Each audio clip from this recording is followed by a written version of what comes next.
Hey guys, it's the best of us, and I'm Christian, and I'm here today with Kira.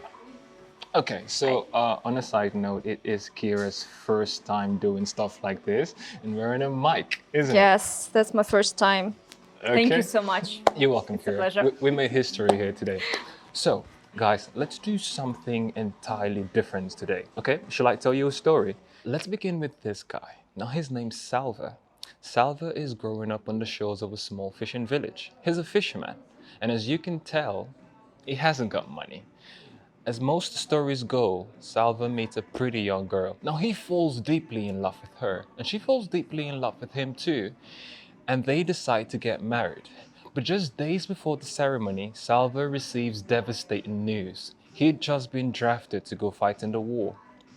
He's sad and she's sad, the lovers are inconsolable, but he really has to go. And he goes away for a pretty long time, about 4 or 5 years. And while he's away on the battlefront, he becomes terribly ill. He's so ill that his commanders decide to send him back home. Although Salva is in so much pain, he's finally excited to be going back home. He gets to see the love of his life again.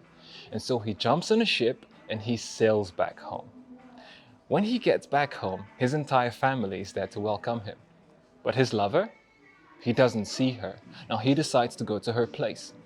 When she sees him, she says that she'd heard about his troubles on the battlefront, and that she'd also heard about his terrible illness. And so she had decided to cancel the wedding. How could he take care of her and their family if he couldn't work? Poor Salva, he's heartbroken. And so she leaves him. I wish I could tell you that by some stroke of luck, Salva becomes really wealthy, makes a ton of money, and gets his health back, and that his lover, she sees all this and she decides to go back to him. But that's not how life works. Salva meets another woman, and they start a family. They haven't got much, but they're happy and content. Now, not much is said about his ex-lover, but I'm sure she had a great life too, Kira.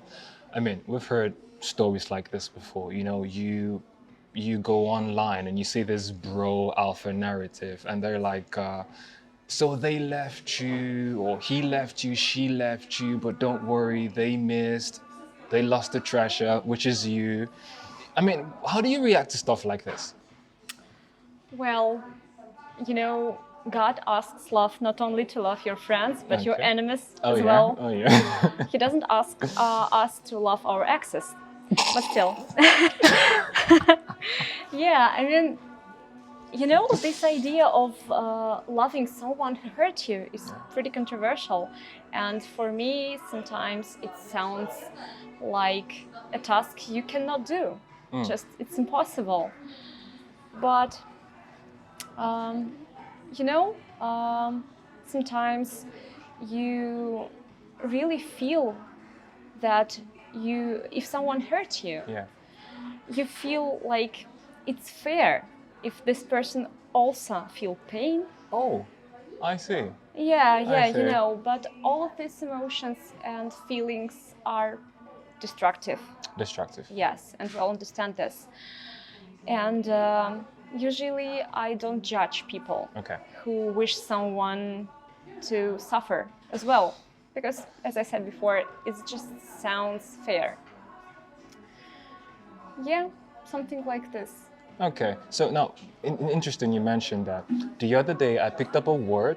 Now, this word has its roots in German, and it is Schadenfreude. Schadenfreude. Okay, it's like a pleasure you get from someone else's misfortune. Yeah. A personal question to you, Kira. Have you ever felt this way about someone you once loved? Well, I'm gonna be honest today. Yeah. Yes. Okay. And yes, for sure, guilty. Okay. I mean, in the very beginning, right after breakup, of course, I was really hurt, and I felt pain, and I really wanted the person who hurt me suffer. I want him to regret, you know, to realize what he has done and stuff like this. So yeah, I'm familiar with this feeling. Oh, yeah. But as I said before, it's really destructive, and only when your pain starts to fade. Yeah. Only then you can analyze the whole situation logically, but Yeah. not with your heart. But when your heart wound is still fresh, it's bleeding. It's impossible. Yes, it's impossible to set up your moral compass in the right direction. Properly. Yeah. So now this leads me to another question. When you get over all of this, could you genuinely wish this person good luck? Could you wish them well in life? I've been thinking about this a lot, and forgiveness is really complicated. And the first thing you need to keep in mind when you want to forgive someone is that people are flawed. We all are flawed. And actually, when someone makes a mistake, sometimes it's just about your image. I mean, image in your head, image of this person in your head. Then you create it. And actually, it's maybe just, the thing is that sometimes people don't meet our expectations. Oh, that's true. Yeah, that's true. Why sometimes forgiveness can be easy when you realize that it's just that a person behaved herself not the way you expected him or her to behave. Not consistent with the image in your head. Yeah, that's the thing. And also, well, of course, forgiveness takes time. Oh, it does. Years and maybe sometimes decades. I don't know. I guess maybe the whole life even. Yeah, but what I also wanted to mention about forgiveness. Yeah, are wishing well and wishing happiness the same things? I would pretty much say so, yes. Yeah. I mean, I wish you well. I want you to be happy in life. Yeah, I was also thinking about this, and I can say that, of course, I wish well to my ex, but what does it mean? I mean, I don't wish him death. That's the bad. Yeah, I mean, I don't wish anything bad to his family, but it's gonna be childish now. Oh yeah. Even more childish Please, than let's go that way, okay? Yeah, I realized that I'm not ready for him to be happier than me. You see, that's the thing we never talk about. Yeah, because it's childish actually, and maybe I'm not thinking as a grown-up now, but just try to think of it. I mean, wishing well is okay, but like wishing to be happy, wishing happiness. A lot happier than I am. Yeah, it's too much for me. I think we all think these things, but we cannot verbalize it. Yes. Kira, it takes strength to talk about stuff like this. Yeah. As a person, I could say that I think about it too. You know, you're with a person and things end. You know that you want them to go on living, yeah? Yeah. But in a way, you do not want them to have a lot cooler life than the one you have right now. Yeah, and of course it's not a competition, but you feel like it is. Like it is. Yes. And actually, maybe it's good because it motivates you to become better and better. And you know, there is a good phrase that you cannot build happiness on one's misfortune. But there is another phrase that I really love. Have you ever watched The Big Bang Theory? Just heard about it. Yeah. I really recommend you to watch it. There is the main character, Sheldon. Oh, yeah? Yeah, and once he said this phrase, I really love it. He said, I wish you happiness, but not that much to join it. And I love it. Could we repeat that 1 second? So, guide me here. I wish you happiness, but not that much to join it. Yeah, like to participate in it. Kira, I think it takes a certain kind of strength to talk about stuff like this, because we all think these thoughts, okay, yeah, have a great life, but just don't have one a lot greater than mine. Yes. Okay, but now, if you could look in the camera, okay, and you could imagine that this person who hurt you, okay, was watching us right now, what would you say to him? Thank you. Next. Exactly. Just kidding. So this too, but that too. of course, every person in your life Yeah. is an experience, and I'm really grateful for the experience I got. And also talking about forgiveness, Oh, yeah.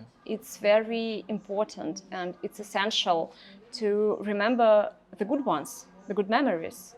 And I'm thankful for them. I'm thankful for experience that I've got, and actually I'm thankful for who I am right Oh, now yes, yes. after That dealing with whole this person. experience, yeah. Yeah, sure. You know, like fate is hilarious, and sometimes sometimes you do not realize that someone existed in your life for good.